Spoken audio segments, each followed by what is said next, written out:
Cách đây rất lâu có một gã điên đã giải thoát cho 7 con quỷ cực kỳ tà ác đại diện cho 7 tội lỗi của loài người, chỉ trong một ngày chúng đã đổ sát cả hàng triệu sinh linh. Đứng trước sự tồn vong của nhân loại, pháp sư Shazam đã dùng quyền năng phép thuật của mình phong ấn 7 con quỷ thành tượng đá, ma lực của chúng cũng bị dồn nén vào trong một quả cầu lân kim. 10.000 năm sau, cậu bé Thaddeus cùng gia đình đang trên đường về quê ăn Tết, lúc này người anh trai mới dở thối ỷ lớn hiếp nhỏ giật lấy đồ chơi của Thaddeus. Ấy vậy mà người cha lại không hề trách mắng thằng anh mà còn trêu chọc Thaddeus, con đúng là một thằng vô dụng suốt ngày cứ mè nheo thế đấy hả? Khi người anh trả lại cậu món đồ chơi thì nó đã bị hỏng, bỗng nhiên đài radio bị nhiễu sóng. Món đồ chơi tự dưng hiện lên những ký tự kỳ lạ khó hiểu. Thaddeus ngước lên nhìn thì không thấy cha và anh trai đâu cả. Chiếc xe cũng đột ngột tự tăng tốc, cửa kính ô tô bỗng dưng bị băng kết bao phủ. Khi chiếc xe hoàn toàn dừng lại thì Thaddeus phát hiện ở đây có một hang động lạ, xung quanh còn trang trí những bức tượng quỷ thật ghê rợn.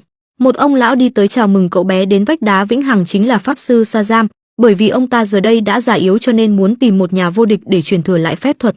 Người được chọn phải có một trái tim thuần khiết và ý chí mạnh mẽ mới chống lại được sự cám dỗ của 7 con quỷ.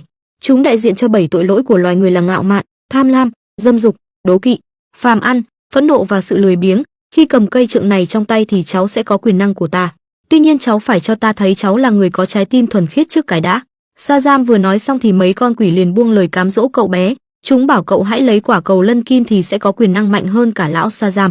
Đến lúc đó cậu sẽ không còn bị người cha xem thường và thằng anh trai ức hiếp mình nữa. Nghe thấy vậy Thaddeus liền giơ tay định lấy quả cầu thì Shazam ngăn cản.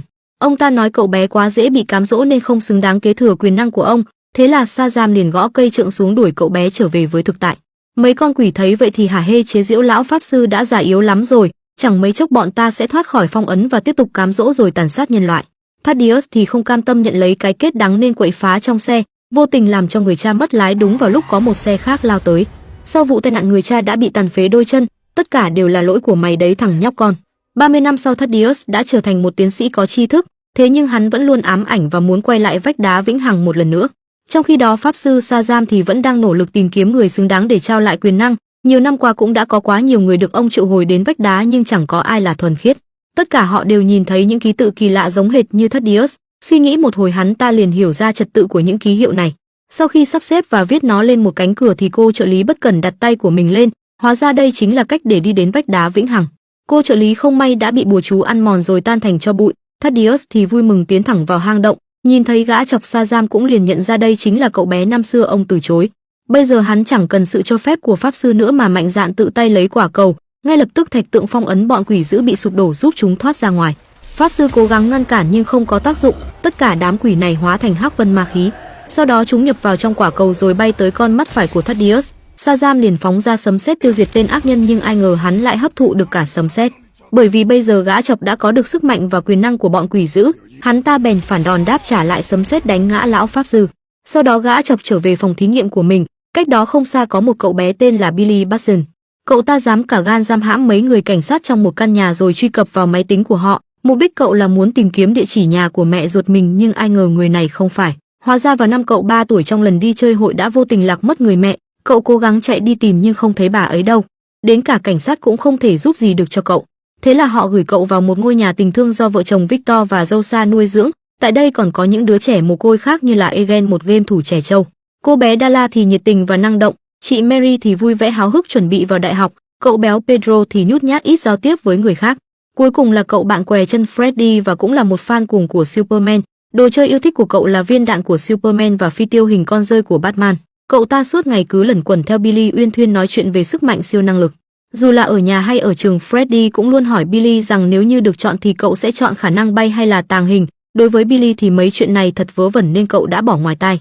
Sáng hôm đó Freddy không may bị một chiếc ô tô đụng vào người, hóa ra là do hai anh em nhà Freya chuyên đi bắt nạt người yếu thế. Thấy bạn bị ức hiếp, Billy bèn cầm cây nạn đánh hai thằng đầu gấu nhưng cuối cùng cũng bị chúng xô ngã. Cậu liền nhanh chân chạy vào trong tàu điện ngầm tránh né bọn đầu gấu. Khi đã an toàn thì cậu thong thả ngồi xuống ghế, bỗng nhiên bảng thông báo hiện lên những ký tự lạ. Tiếp theo đó cửa kính bị băng kết bao phủ, những người trong tàu cũng đều biến mất. Khi nó dừng lại thì Billy đã được đưa đến vách đá vĩnh hằng. Tò mò cậu liền tiến vào trong thì gặp lão pháp sư Shazam. Ông kể hết cho cậu nghe về chuyện của bọn quỷ dữ và tên ác nhân Thaddeus. Thời gian không còn nhiều nữa nên pháp sư bỏ qua bước kiểm tra mà quyết định truyền thừa lại quyền năng cho Billy. Chỉ cần cậu sờ vào cây trượng và nói lên từ Shazam thì sẽ có được sức mạnh của các vị thần. Trước giờ Billy chưa hề tin vào những chuyện siêu phàm vớ vẩn. Vì vậy cậu tưởng là ông lão đang nói đùa. Thế nhưng vẽ mặt ông ta có vẻ thật nghiêm túc nên cậu thử sờ vào cây trượng rồi hô to lên từ Shazam. Bất ngờ sau tiếng sấm sét cậu bé đã hóa thân thành một thanh niên lực lưỡng với cơ bắp cuồn cuộn. Pháp sư nói rằng từ bây giờ cậu đã có được sự thông thái của Solomon, sức mạnh của Hawkwind, sức bền của Atlas, quyền năng của thần rớt, sự can đảm của Achilles và tốc độ của Mercury. Truyền thừa xong thì pháp sư cũng trở về với cát bụi. Còn Billy thì cảm thấy ngỡ ngàng quăng bỏ mẹ cây trượng rồi trở về thế giới thực, với bộ đồ bó sát và còn có áo choàng sau lưng trông cậu như một thằng lập dị nên ai ai cũng thầm cười trong bụng. Ngay sau đó cậu trở về nhà với tấm bảng xin đừng la lên, ấy thế mà Freddy đã giật mình hét to lên con mẹ nó rồi. Giời ơi tớ là Billy đây nè, với bộ dạng đó thì Freddy làm sao mà tin được chứ. Billy mới nói lại vấn đề lúc ở trường Freddy có hỏi mình là chọn khả năng bay hay tàng hình. Câu hỏi đó nghe ngu vãi nhưng không ngờ giờ tớ lại thành ra thế này. Hãy mau ra ngoài này chúng ta cùng nói chuyện. Tuy nhiên Freddy vẫn chưa hoàn toàn tin anh chàng bự con này là Billy. Cậu bèn lấy ra viên đạn của Superman để chứng minh. Ôi tía ơi, cậu đúng thật là Billy rồi. Trước giờ Freddy rất hâm mộ Superman nên cậu thấy háo hức muốn xem Billy có siêu năng lực gì. Giời ơi với bộ đồ này tớ chẳng biết đi tè thế nào đây nè, nói gì đến siêu năng lực, mà thôi tớ cũng muốn thử xem sao. Đầu tiên là test khả năng tàng hình đi nào. Ôi rồi ôi, sao tớ không nhìn thấy cậu nữa Billy ơi, cậu đâu rồi, thiệt sao? Tớ thật sự đã tàng hình rồi sao? Tía má ơi đã quá đi. Ê tụi bay, trông thằng áo đỏ đó ngu vãi chưa kìa. Thằng khốn, nãy giờ cậu lừa tớ à? Đùa chút thôi ấy mà. Bây giờ cậu test thử khả năng bay xem có được không nào. Làm sao để bay đây? Thì làm giống như Superman đấy. Nghe lời thằng bạn Billy liền chạy lên chiếc ô tô rồi bật nhảy. Kết quả không bay được mà còn bị té sấp mặt lợn. Vậy bây giờ chúng ta test thử khả năng siêu tốc độ đi nào. Thôi thôi tớ mệt quá không thử nữa đâu. Ôi tía ơi vậy là cậu có khả năng bắn ra tia sét. Cái biểu tượng rõ ràng nằm ngay trên ngực mà chúng ta lại quên thiệt là. Đúng lúc này có một vụ cướp ở đằng kia đường. Lập tức Billy liền chạy tới giúp đỡ thì phát hiện năng lực siêu tốc độ. Cậu hất nhẹ một cái thì tên cướp đã văng đi hàng chục mét. Freddy nhận ra đó là năng lực siêu sức mạnh. Chị nạn nhân thấy vậy thì hốt hoảng rút tiền đưa cho hai cậu. Em chỉ còn nhiêu đây thôi mấy anh làm ơn tha cho em. Với số tiền vừa có được, hai cậu nảy ra ý tưởng vào siêu thị mua bia để tập làm người lớn. Ai ngờ lúc này lại có hai thằng cướp. Billy định xử đẹp bọn này thì bị bắn vào người nhưng cậu không hề hấn gì. Ôi tía ơi vậy là cậu có năng lực chống đạn nữa này. Quá vui mừng Billy trả lại khẩu súng cho phép bọn cướp cứ thoải mái bắn tới bến luôn. Freddy đứng cạnh bên hớn hở quay phim lại tất cả. Ê mấy anh bắn vào mặt ấy. Giời ơi nó nhột nhột quá cậu ơi. Cảm thấy trò này hơi chán Billy liền ném bọn cướp ra ngoài. Ngay sau đó cả hai nốc một hơi bia để ăn mừng. Ôi má ơi nó đắng quá cậu ơi. Vì sợ bố mẹ nuôi nhìn thấy hình dạng này, cho nên đến khuya cả hai mới dám lén lúc trở về nhà thì vô tình bị bé Dala phát hiện. Trong lúc giải thích với em gái Billy đã nói lên từ Shazam khiến cậu trở về với hình dáng thật.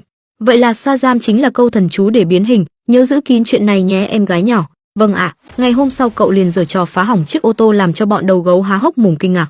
Cả hai còn định trốn học thì bị bác bảo vệ ngăn lại. Billy liền giả vờ ra ngoài như là có phụ huynh đến đón. Với hình dáng này thì chú bảo vệ tin dâm dấp để cho cả hai rời đi. Sau đó bọn họ đến một nhà kho bỏ hoang để tiếp tục test lại các siêu năng lực. Đầu tiên là phần kiểm tra sức mạnh. Chỉ một cái búng tay Billy đã thổi bay một cái thùng phi, tiếp theo đó còn đấm vỡ cả một trụ bê tông cốt thép. Freddy cẩn thận đưa ra cảnh báo đây là những pha hành động của siêu anh hùng, đừng có bắt chước như một thằng ngu. Chuyển qua phần test thứ hai là khả năng bay, tuy có thể nhảy lên một khoảng không nhưng Billy vẫn chưa điều khiển được năng lực này. Đến phần kiểm tra mắt laser thì trông nó sai làm sao ấy, cậu ta chỉ giỏi bắn ra tia sét để phá hủy mục tiêu mà thôi. Chuyển qua đến phần kiểm tra sức chịu đựng thì Billy đã đạt được chỉ tiêu ISO 2002, không có gì làm tổn thương được da thịt cậu. Khả năng kháng lửa cũng vượt qua thật ngoạn mục, ngay lập tức Freddy úp những thước phim này lên YouTube. Không ngờ chỉ trong vài phút đã có trên 100.000 lượt xem, lượt đăng ký kênh cũng tăng vùn vụt lên hàng nghìn. Kể từ đó Billy mạnh dạn xuất hiện ngay trên phố để làm bóng thương hiệu, cậu ta còn tò mò đi thẳng vào câu lạc bộ người lớn để kiểm tra củ khoai. Thế nhưng không có tiền nên bị người ta đuổi ra, đến khi khát nước thì thi triển năng lực sấm sét cứ thoải mái mà uống Coca. Năng lực này còn có thể giúp người dân sạc pin cả điện thoại nhưng cũng có lúc hơi quá tay, không bỏ cuộc cậu tiếp tục thử lại khả năng bay. Tuy nhiên lần này cậu đã làm thủng tòa nhà của người ta, thôi thì đành dùng sấm sét để lấy tiền từ cây ATM, sau đó tậu máy game về nhà chơi cho nó sướng. Tình cờ cậu gặp chị Mary đang lơ đãng qua đường, cậu liền vận dụng năng lực siêu tốc độ cứu mạng chị trong tích tắc. Mary mới tâm sự rằng mình đã đậu đại học nhưng lại cảm thấy rất buồn, bởi vì chị không muốn rời xa nhà tình thương bỏ mặc những người em nuôi mà đi học đại học. Còn Billy thì khác, trước giờ cậu luôn nghĩ rằng mình vẫn còn một người mẹ ruột nên bản thân không phải là trẻ em mồ côi cơ nhờ. Chính vì thế cậu đã không xem nhà tình thương như là gia đình của mình, cho nên cậu đã khuyên chị Mary cứ chuyên tâm đi học. Quan tâm đến người khác làm cái éo gì cho mệt, Nói xong cậu và Freddy đến trường học thì gặp phải hai tên đầu gấu bắt nạt. Không chịu được Freddy bèn đem anh hùng Shazam ra khè, nếu tụi bay còn động tới tao nữa thì anh ấy sẽ cho tụi bay một trận. Thật thế à, bọn tao không tin là mày có quen anh hùng Shazam. Được rồi, nếu vậy tao hẹn tụi bay trưa mai tại nhà ăn, tao sẽ gọi Shazam đến. Billy nghe thấy vậy thì liền bỏ về, bởi vì cậu nghĩ là mình giống như là đang bị lợi dụng vậy đó. Đến trưa hôm sau Freddy cố gắng gọi cho Billy đến nhà ăn, không ngờ cậu ta lại nhởn nhơ không quan tâm mà đứng biểu diễn sấm sét ngay trên phố. Còn Freddy thì gọi mãi mà chả thấy Shazam xuất hiện nên cậu thành trò cười cho cả trường trêu chọc. Tức giận cậu liền đến quảng trường chửi giũa thằng bạn mình một trận. Vô tình cậu đã làm Billy sơ ý phóng tia sét trúng vào bánh xe buýt khiến nó mất lái tông vào thành cầu rơi xuống. Cũng may Billy kịp thời chạy tới đỡ lấy chiếc xe cứu mạng những người dân bên trong. Cùng lúc này gã chọc Thaddeus đã đến công ty của người cha và anh trai. Ngay từ nhỏ hắn đã luôn bị cái gia đình này xem thường và ức hiếp mình, giờ thì đã có sức mạnh trong tay, hắn ta liền ném thằng anh ra ngoài để trả thù. Sau đó gã chọc thả ra bầy quỷ dữ khiến cho hội đồng quản trị ai cũng kinh hãi.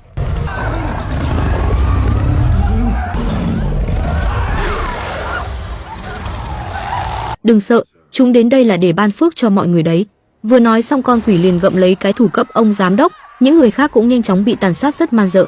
Cuối cùng chỉ còn lại ông chủ tịch cha ruột của gã chọc đang ngồi trên xe lăn, cho nên ông chẳng thể nào chạy đi đâu được nữa. Lúc này đám quỷ mới cảm nhận được sức mạnh của Shazam. Đó mới là kẻ địch không đội trời chung với chúng ta. Nghe thấy vậy Thaddeus liền bỏ đi, nhưng hắn cũng không quên để lại con quỷ tham lam để làm thịt cha mình. Sau đó gã chọc liền tìm đến Shazam ngay trên quảng trường thành phố. Hắn đấm cho cậu một phát rồi lôi lên không trung xuyên thủng qua 9 tầng mây. Bồi thêm một cú trời giáng khiến Billy bắt đầu rơi tự do, đến khi vừa chạm đất thì cậu mới kích hoạt được năng lực bay. Chưa kịp vui mừng thì gã chọc đã lao đến tấn công cậu tới tấp tối tăm cả mặt mũi.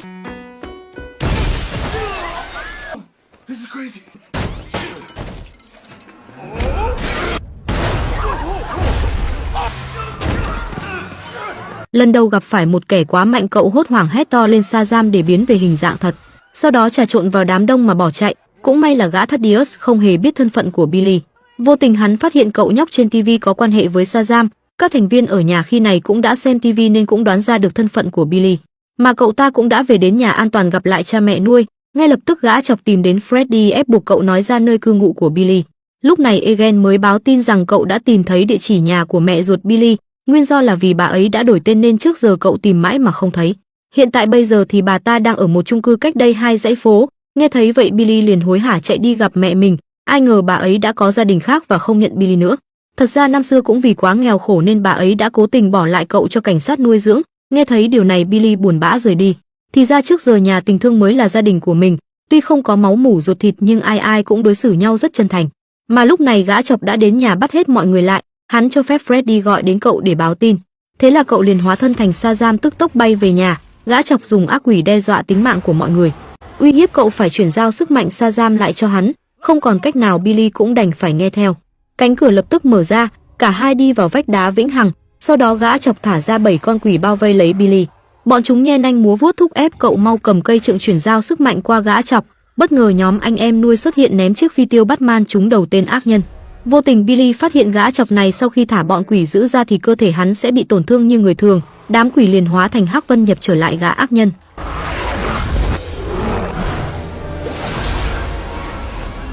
Nhân cơ hội cậu liền đánh úp hắn rồi dẫn anh em nhanh chân bỏ chạy. Thế nhưng mọi cánh cửa ở đây đều dẫn đến thế giới của quái vật cực kỳ đáng sợ.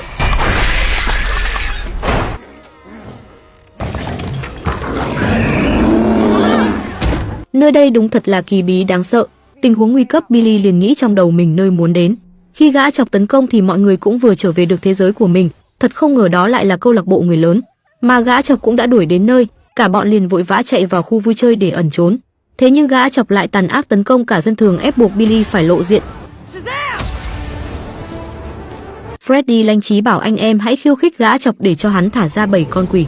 Có như vậy thì cơ thể hắn mới dễ bị tổn thương. Con cuối cùng gã chọc bắn tới Billy thủng cả vách gỗ. Nó liền tung ra ngoài ôm lấy Billy rồi ném đi cả chục mét. Ngay sau đó cậu đứng lên rồi lao tới con quỷ. Ai ngờ nó hóa thành khói để né đòn rồi túm lấy chân cậu vật mạnh xuống nền đất. Anh em phía này cũng đã bị bọn quỷ bắt được. Billy thì không thể chạm vào được cơ thể hắc vân của con quỷ nên bị nó túm tay. Cậu liền hóa thân về nhỏ bé rồi nhanh chân bỏ chạy. Con quỷ nhanh nhẹn đập tay xuống nền băng khiến cậu ngã úp mặt lờ. Thừa lúc thắng thế gã chọc bèn áp sát tới nhấn đầu cậu xuống nước làm cho cậu không nói được từ Shazam. Mary bèn nổ súng bắn tới viên đạn để gã chọc phân tâm phòng thủ. Thừa cơ hội Billy liền trồi lên nói Shazam để biến hình đánh văng gã chọc ra. Thế nhưng một con quỷ đã hiện ra sau lưng chị Mary. Những người khác cũng đều đã bị bắt lại. Một lần nữa gã chọc lại ép buộc cậu phải chuyển giao sức mạnh. Nếu không hắn sẽ cho lũ quỷ sơi tái các bạn nhỏ mà không cần chế biến. Không còn cách nào cậu đành phải nghe lời gã chọc. Ngay khi chạm vào cây trượng cậu lại nhớ đến những lời của pháp sư đã nói. Thì ra trước kia ông ấy còn có những người anh em vô cùng bá đạo. Billy lập tức giật lại cây trượng rồi đánh bay gã chọc. Sau đó bảo mọi người hãy chạm vào cây trượng cùng nhau hô to lên Shazam. Sau tiếng sét mọi người đã hóa thân thành siêu anh hùng. Gã chọc thấy vậy mà ngỡ ngàng và ngơ ngác. Billy liền bẻ gãy cây trượng tuyên chiến với tên ác nhân. Hắn ta bèn thả ra đám quỷ dữ để cân lại mặt nhân lực. Sau đó gã lao tới giao chiến với Billy. Cả hai cứ thế mà bay thẳng đến thành phố rồi bắn ra sấm sét đối kháng nhau kịch liệt. Billy cố gắng dùng tay mình lấy con mắt chứa sức mạnh của gã chọc ra nhưng cuối cùng bị hắn ném mạnh xuống nền đất. Phía này nhóm anh em vừa mới hóa thân nên có hơi bỡ ngỡ, tuy nhiên rất nhanh họ cũng đã phát huy được những siêu năng lực của bản thân mình. Đám quỷ giờ đây không thể làm gì được họ nữa, bọn chúng bèn chuyển mục tiêu tấn công sang dân thường. Tuy nhiên Dala và Pedro đã kịp thời vận dụng năng lực của mình để cứu người an toàn.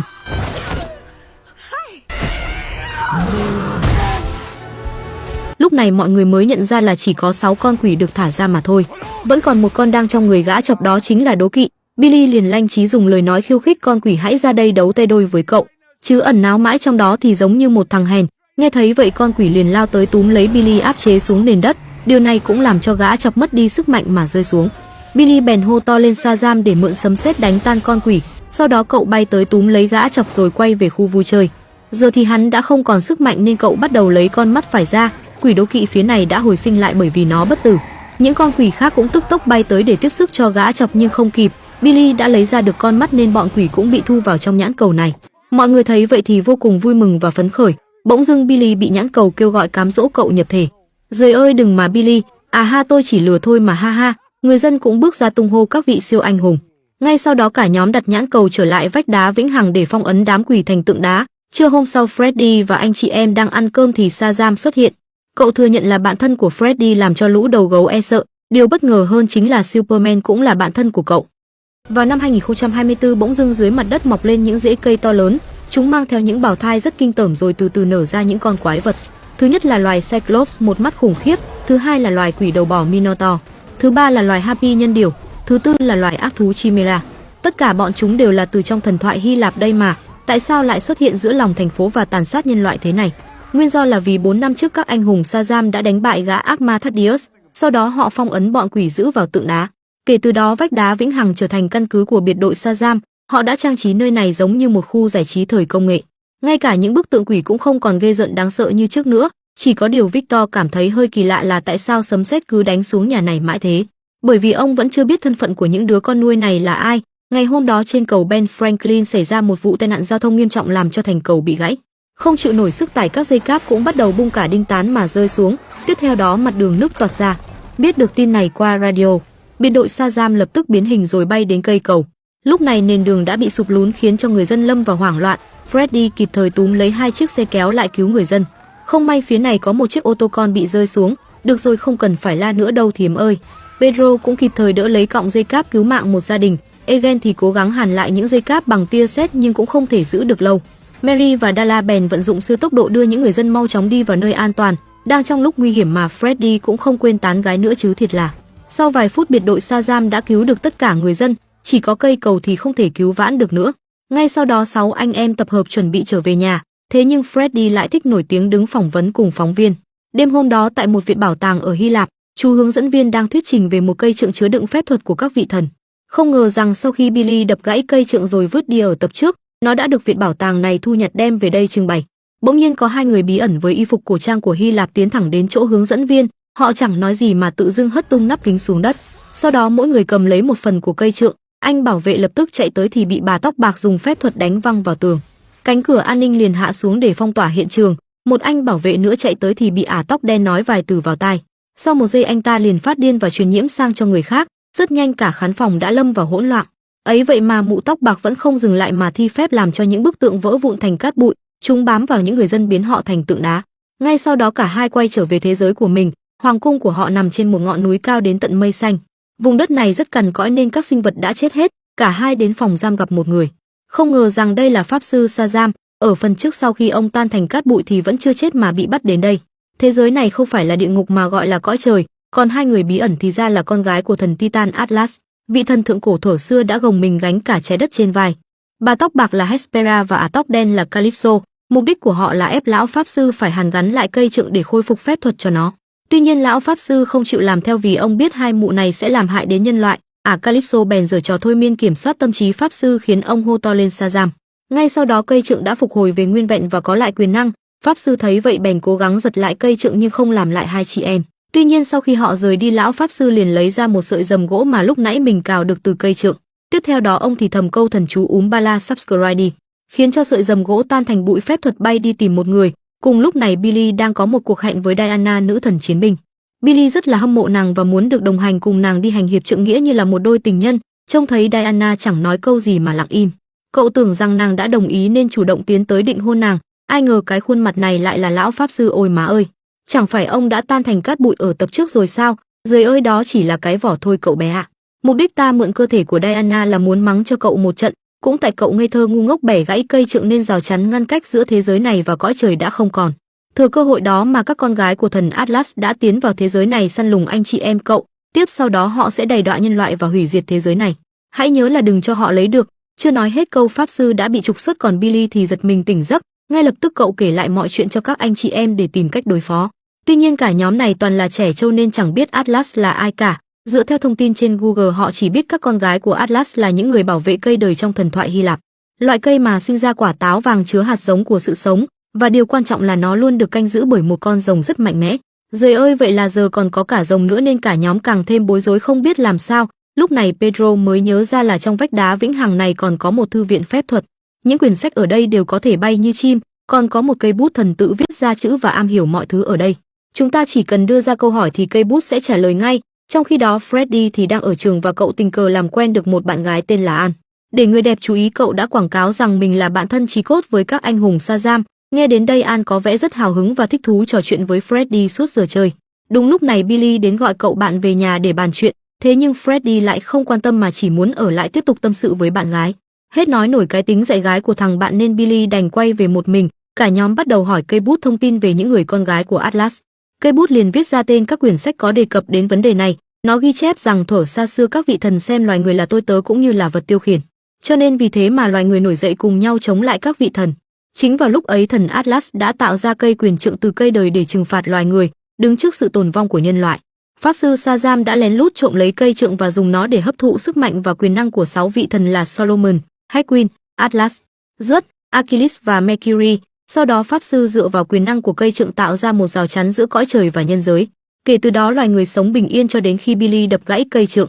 Vì vậy nên rào chắn mới mất đi và giúp cho hai mụ nữ thần này vào nhân giới làm loạn. Tuy nhiên Billy lại cảm thấy lạc quan vì cậu nghĩ rằng phe mình có đến 6 người, còn phe kia chỉ có 2 người thôi thì làm sao đấu lại chúng ta chứ hả? Pedro liền cắt lời vì cậu phát hiện Atlas có đến 3 người con lận cơ. Thật trùng hợp khi tên của cô gái út chính là An, cô bạn gái mới quen của Freddy. Cậu ta vẫn chưa hề biết chuyện gì đang diễn ra nên giả vờ biến hình để lấy le với bạn gái. Bất ngờ hai bà chị xuất hiện đánh bay cậu bé. Tiếp theo đó Hespera lấy đi sức mạnh thần thánh của cậu bằng cây trượng phép thuật. Hiệu trưởng không biết chạy lên can ngăn cuộc ẩu đả thì bị Calypso điều khiển tâm trí, làm cho ông ấy tự mình nhảy lầu chết ngay tại chỗ. Freddy định biến hình chống trả bọn ác thần nhưng không được nữa rồi. Mụ Hespera liền ép buộc cậu khai ra vị trí của những người khác thì Billy bay đến. An lập tức thi phép đối trục thay đổi địa hình kẹp Billy vào một tòa nhà. Các thành viên còn lại cũng kịp thời có mặt để hỗ trợ. Mụ Calypso định dùng cây trượng solo với biệt đội Shazam nhưng Hespera và An ngăn lại. Bởi vì mục đích họ đến nhân giới chỉ là muốn lấy hạt giống của sự sống chứ không muốn đổ máu thêm nữa. Thế là Hespera bèn thi phép điều khiển nguyên tử, nâng nguyên một tảng bê tông đưa cả 4 rời khỏi đây. Billy cố gắng đuổi theo cứu bạn mình nhưng Hespera đã tạo một kết giới bao quanh cả thành phố.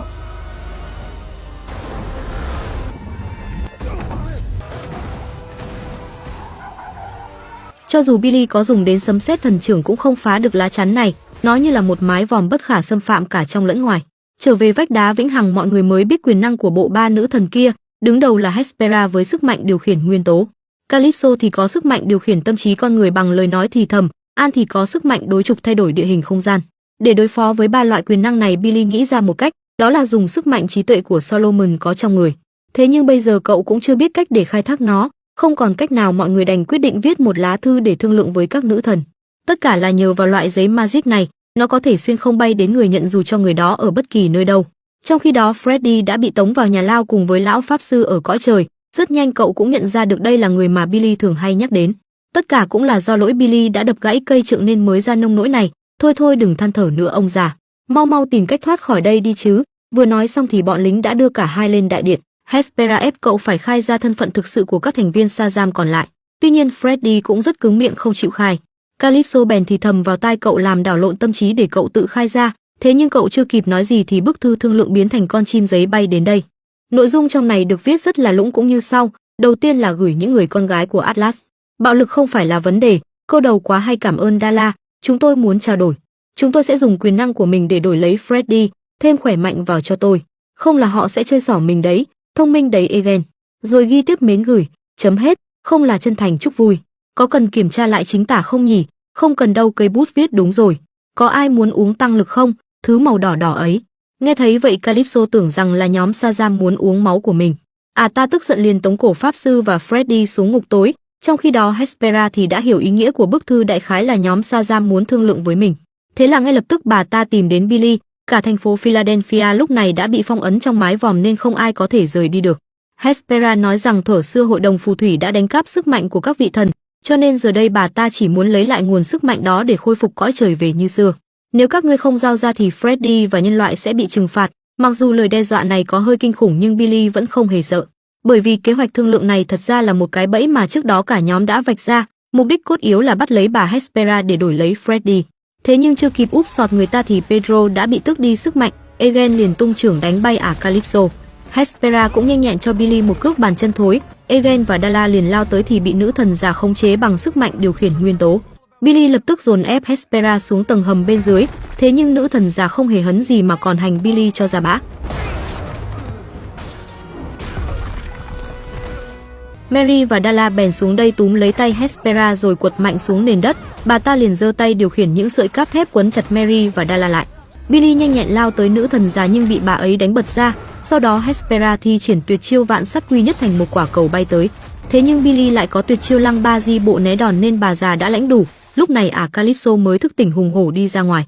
Cả nhóm lập tức bắt lấy Hespera trốn vào nhà vệ sinh trở về vách đá vĩnh hằng. Trong khi đó pháp sư và Freddy thì không may gặp phải rồng Laden, sinh vật hộ vệ của cây đời.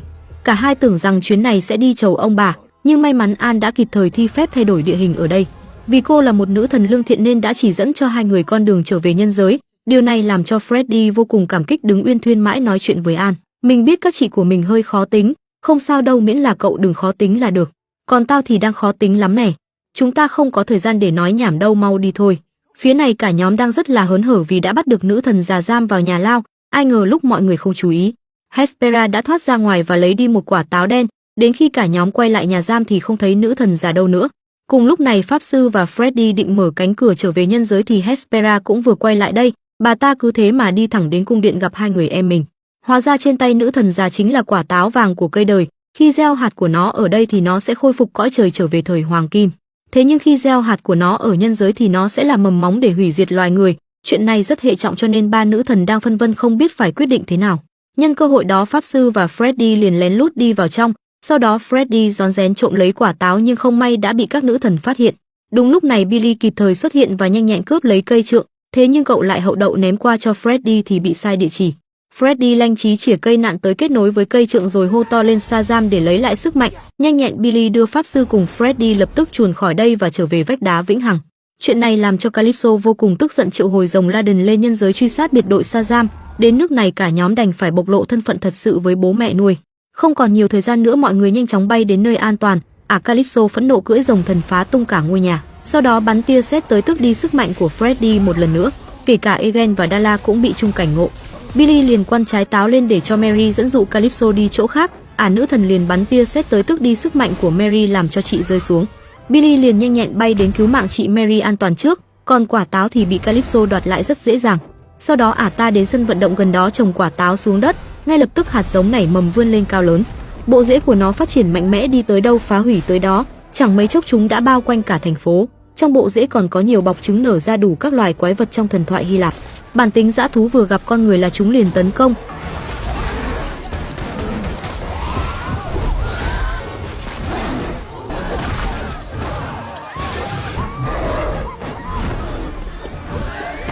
Đứng trước tình cảnh này, Billy cũng không biết phải làm sao vì chỉ còn mỗi mình cậu là có sức mạnh mà thôi.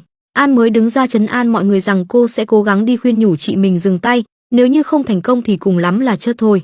Vì dẫu sao thì cô cũng đã sống được mấy vạn tuổi rồi mà. Ngay lập tức cô đến sân vận động khuyên bảo Calypso dừng tay và đưa cây đời về cõi trời để khôi phục thần giới. Chị cả Hespera cũng đồng tình với ý kiến của An, thế nhưng Calypso lại không nghe mà lệnh cho rồng Laden giết chết chị ruột mình. An liền thi phép đối trục để trốn chạy, tuy nhiên cuối cùng cũng bị trúng tia sét từ cây trượng nên bị mất đi thần lực trở thành phàm nhân. Tình huống nguy cấp, Billy đưa ra một chiến lược, cậu sẽ đích thân xử lý Calypso và con rồng để lấy lại cây trượng, còn mọi người sẽ tập trung xử lý bọn quái vật để giải cứu người dân. Đây là một cuộc tử chiến, cho nên trước khi hành động Billy đã biến về hình dạng thật để từ biệt mẹ nuôi trong nước mắt. Giờ thì ông bố nuôi mới hiểu tại sao nhà mình liên tục bị sét đánh thường xuyên. Ngay lập tức Billy liền bay tới húc con rồng đâm sầm vào một tòa nhà, tuy nhiên chỉ có như vậy thôi thì không thể làm cho Calypso bị thương được. Billy bèn nâng chiếc xe lên ném vào mặt con rồng đau điếng, nữ thần liền bắn tới tia sét nhưng may mắn cậu né kịp. Thấy vậy người dân đứng gần đây cũng vui mừng vỗ tay cổ vũ cho cậu, điều này làm Billy phấn khởi bắn ra tia sét đáp trả nữ thần. Ai ngờ là tất cả năng lượng đều bị cây trượng hút sạch, nhận ra đấu tiếp sẽ bất lợi nên Billy liền bay đi. Phía này dù mọi người đã không còn sức mạnh nhưng cũng cố gắng chống trả bọn quái vật, nhờ cây bút thần chỉ dẫn mà họ biết được đám quái vật này rất sợ vua muôn thú. Đó chính là kỳ lân mã trong truyền thuyết, trông thấy con người nó liền hung hăng lao tới. Ấy vậy mà cô bé Dala vẫn bình thản tươi cười vô tư rồi tung ra một nắm kẹo sô cô la. Không ngờ kỳ lân mã sau khi ăn thử thì rất thích nên đã liền ra hiệu cho đồng bọn chạy đến. Vô tình Freddy nhìn thấy An đang lang thang, không nghĩ nhiều cậu liền chạy tới crush của mình. Trong khi đó Billy đã phát hiện Hespera đang nằm thoi thóp dưới đất, cậu liền ra tay xốc điện để giúp nữ thần già phục hồi lại một chút sức lực. Mục đích cậu là muốn truyền năng lượng sấm sét của mình vào cây trượng để biến nó thành một quả bom tiêu diệt rồng Laden. Chính vì vậy cậu nhờ nữ thần già hãy thu hẹp mái vòm lại, có như vậy mới tránh được thương vong cho người khác. Bản tính Hespera cũng không phải ác nhân nên bà liền đồng ý. Phía này nhóm trẻ trâu đã thuần phục được những con kỳ lân biến chúng thành chiến mã để xua đuổi bọn quái vật.